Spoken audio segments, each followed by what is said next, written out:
Namaskar and a warm welcome to this age of lecture. Myself, Dr. Praveen Kumar Sahu, belonging to Government Sama Prasad Mukherjee College, Sitapur, Chhattisgarh, India. And this is a lecture pertaining to MSc Mathematics second semester of Sant Kahira Guru University, Sarguja, Ambikapur, Chhattisgarh. And the paper is first paper, Advanced Abstract Algebra Part 2, and the unit is third unit. And this is my seventh lecture on this third unit. And the topic of this lecture is a very important topic in this third unit, automorphism of extension. So let's start the lecture. First of all, we will see the point that we will discuss in this lecture, means outline of the lecture. In this lecture, we will redefine field automorphism, we will revise it, then we will see what is automorphism extension, then we will define field, fixed field, then we will see some proposition and theorem based on this topic. Then at the end of this lecture, we will introduce the Gallus group, which is actually the topic of the fourth unit. Now, recall an automorphism of group G, which is an isomorphism from group G to itself. Now, similarly, you have already defined automorphism of field similar, which is a field automorphism of F is a bijection from the field F to itself, such that if AB lies in F, then phi of A plus B is equal to phi of A plus phi of B, and phi of A into B is equal to phi of A times phi of B. As you know, if automorphism of group G is a structure preserving map from group G to itself, if our group is additive group, then it will satisfy this property. Means if phi is a automorphism in group G, which is an additive group, then we have phi A plus B is equal to phi A plus phi B. Now if our G group is a multiplicative group, then we will have phi A times B is equal to phi A times phi B. Now, since field is a abelian group under addition as well as it is an abelian group under multiplication, if we take out the 0, so it must satisfy both the property. So it preserves a structure of addition as well as the multiplication. So the automorphism of group is a must preserve the structure of the field. Let's see some example of field automorphism. Suppose we have a field root 2 adjoint to Q, then an automorphism from root 2 adjoint to rational to root 2 adjoint to rational defined as A plus B root 2 is mapping to A minus B root 2 is an automorphism. Now, automorphism of a field F is nothing but the set of isomorphism from field F to itself, and this forms a group. Then isomorphism of a field F which fixes field K is the set of isomorphism from the field F to F which fixes the field K, base field K. Here K, F is the extension field of the base field K. So, if we have a sigma isomorphism from F to F, and if you restrict sigma to base field K, then we will get identity map. So, it does not change the element of subfield K. Now, this automorphism of F forms a group. Then automorphism of S which fixes K forms a subgroup of the subgroup. So automorphism of F which fixes K field which fixes field K is a subgroup of the automorphism of field F. Now we come to the proposition. Suppose we have an algebraic field extension F over K with A lies in this F satisfying x to the power n plus Cn minus 1 x to the power n minus 1 plus all the way up to C1x plus C0 is equal to 0, where Ci lies in the base field K. So basically we are saying this polynomial lies in K of x because coefficient are there in the field base field K. So if A is the root of this polynomial, then sigma A is also satisfy this equation, above equation. So if A is the root of this polynomial, then sigma is also the root of this polynomial, where sigma is an isomorphism which fixes the base field K. So the idea is that when a group of automorphism H which fixes K acts on a irreducible polynomial, then it will permute the roots of the irreducible polynomial. And the proof is easy. Since given that A is the root of this polynomial, so it must satisfy the equation. So we must have a to the power n plus Cn minus 1 a to the power n minus 1 plus all the way up to C1a plus C0 is equal to 0. Now apply sigma to this equation. Since sigma is an homomorphism, why? Because it is an isomorphism, so we must have sigma a to the power n plus sigma cn minus 1 a to the power n minus 1 plus all the way up to sigma c1a plus sigma c naught 0 is equal to sigma c 0.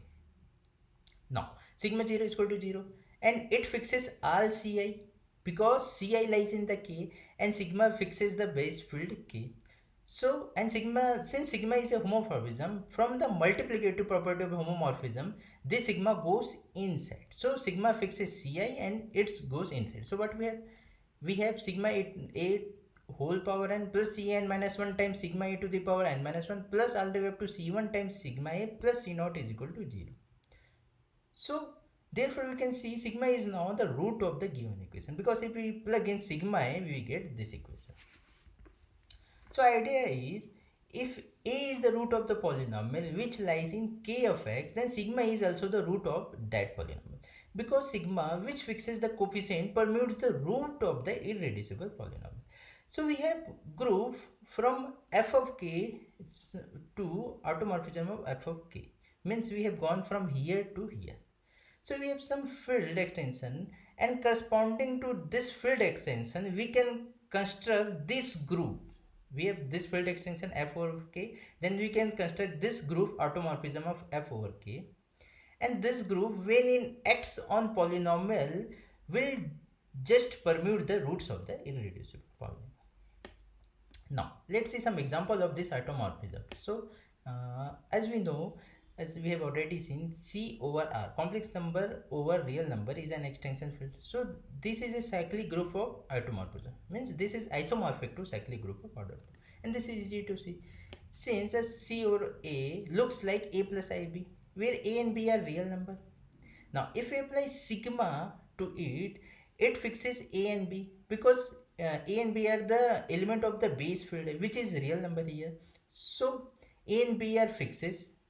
Now, this iota can go to either plus iota or minus iota. So there are only two possibilities. So this is the cyclic group of order 2. Now, see another example. Suppose we have an field extension root 2 adjoint to rational over rational. So this is also isomorphic to cyclic group of order 2. Why? Because elements of this root 2 adjoint to q over rational looks like a plus root 2b, where a, b are the element of rational q. Now, if you apply sigma, then it fixes AB because it is the element of base field rational or Q. Then root 2 either go to plus root 2 or minus root 2. So there is only two possibilities. So it is the cyclic group of order 2.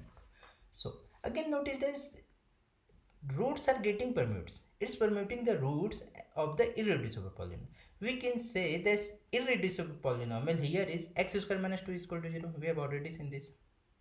So roots are getting permuted. So root 2 can go to plus root 2 or minus root. So only two possibilities. That's why it is a isomorphic to cyclic group of order 2. Now consider root 2 and root 3 adjoint to rational, which is isomorphic to cyclic group of order 2 times cyclic group of order 2. Here root 2 map to plus minus root 2 corresponding to irreducible polynomial x square minus 2 over root 3 adjoint to rational, and root 3 map to plus minus root 3 corresponding to irreducible polynomial x square minus 3 over root 2 adjoint to rational. Again we can see root 2 goes maps to plus minus root 2. So it's a cyclic group of order 2, and root 3 maps to plus minus root 3, which is also a cyclic group of order 2. So this field will be isomorphic to cyclic group of order 2 times cyclic group of order 2. This correspond to this cyclic group correspond to this, and this cyclic group correspond to this. Notice that here root 2 is not getting mapped to plus root 3 or minus root 3. Also plus root 3 is not getting mapped to plus root 2 or minus root 2 because of this irreducible polynomial. This mapping precisely, this mapping root 2 to plus minus root 2 precisely correspond to permutation here, and this mapping under root 2 to plus minus root 2 precisely correspond to permutation here because of the preposition we have already put. So here we are avoiding the mapping from root 2 to root 3 and root 3 to plus minus root 2. Now See another example. Suppose we have root 2, root 3, and root 7 adjoint to rational over rational. So then this is isomorphic to cyclic group of order 2 times cyclic group of order 2 times cyclic group of order 2. First cyclic group correspond to root 2 map to plus minus root 2 over root 3 root 7 adjoint to rational. Second cyclic group correspond to root 3 mapping to plus minus root 3 over root 2 and root 2 root 7 adjoint to rational. And the third cyclic group correspond to root 7 mapped to plus minus root 7 over root 2 and root 3 adjoint to rational.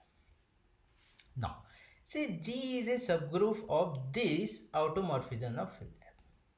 Then, corresponding to G, we have field F of G that are precisely the element of F which are fixed by G acting on them.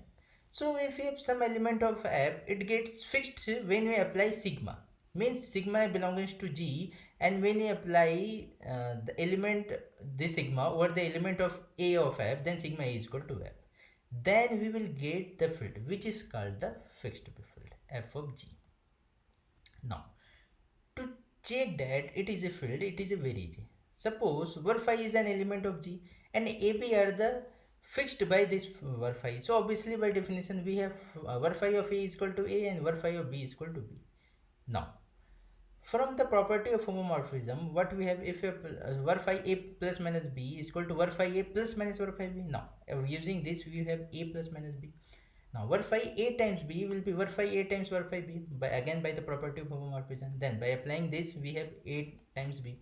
Now var phi of A inverse is equal to var phi of A inverse, again by using the property of homomorphism. Then we have then it will be equal to A inverse. So we have taken two elements of G and its sum or product and inverse, all operations are closed. So F of G is a field, means we can show all the property of the field will satisfy. So that's how we can define the fixed field. Now come to the next proposition. If we have two field K1 and K2 and both lie in the big field F, here as we can see, then automorphism of F which fixes K2 is subgroup of automorphism of F which fixes K1. Notice here that K1 is contained in K2. That implies group corresponding to K2 lies within the group corresponding to K1. Means we can notice inclusion reversion here. Then this is kind of obvious. If there is a sigma which fixes K2, then it obviously fixes K1 as K1 lies in K1 lies within the K2. So if sigma belongs to automorphism of F which fixes K2, then sigma automatically obviously lies automorphism of F which fixes K1. So this is the subgroup of this. Similarly, if we have two groups G1 and G2 which are subgroup of automorphism of F, then corresponding to GF we have field F of G2, and corresponding to G1 we have field F of G1. Then F of G2 lies within the F of G1. We can notice inclusion reversion here in both of these theorem, and similarly like this we can prove this proposition. Now let's that's all in the automorphism. Now come to the Galley's group of field extension. Field automorphism is the automorphism, field automorphism are the central to the Galois theory. As we have already seen field automorphism in this lecture. Now the set of all automorphism of a field form a group under composition. We have already seen in this lecture. Now let F be an extension field of rational. Then the Galley's group of F is the group of automorphism of F denoted by Galley's group of F. Let's, as we have already seen the example, Galley's group of root 2 adjoint to Q is isomorphic to cyclic group order 2. We have already seen this. Similarly, splitting field. For the detail of splitting field, you can see my lecture 1 to 3. Now, if F is in belongs to Zx, Z is the integer, be a polynomial with roots R1, R2 all the way to Rn, then splitting field of F is the field R1, R2 all the way Rn adjoint to this rest. This splitting field F of Fx has several equivalent characteristics, as we have already seen in lecture 1 to 3.